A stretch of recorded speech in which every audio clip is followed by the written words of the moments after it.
think we need to realize that voters don't reflect the California population right now, and that there are important historical reasons for that. And in particular, Latinos and Asian Americans, registration seems to be the biggest hurdle, that once they're registered, they do tend to vote at rates that are similar to the rest of the population, but that first invitation into the system seems to be a place where we could do better in terms of ensuring that the electorate looks like the state.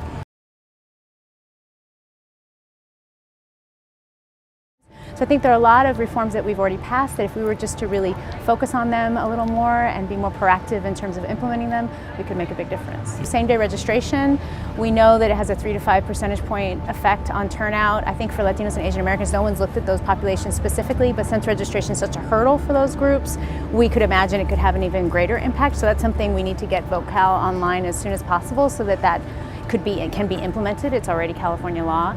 17-year-old pre-registration, having schools be more proactive. Not everyone turns 18 in high school, but everybody turns 17.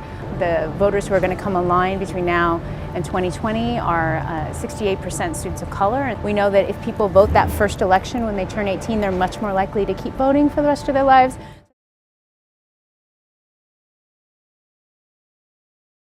We treat the reforms as being sort of open and neutral, and so the reform passes and we assume everybody's going to take advantage of it at the same rates. What's missing is a proactive sense on the part of the state of California that we want to build a participatory democracy, that we want to in fact include everyone in the process. The land is quite complex, and that therefore the solutions need to be complex as well, or at the very least, if it's one solution, we need to understand that how it's implemented is going to vary across different populations. A youth Latino voter in Los Angeles is in a very different context than in the Central Valley. And I think in the current reality of California, we have to be more thoughtful and willing to get messy and really think about all of these different cuts to make sure that the full sort of diversity and complexity of our state, in fact, gets taken into consideration when policy hits the ground.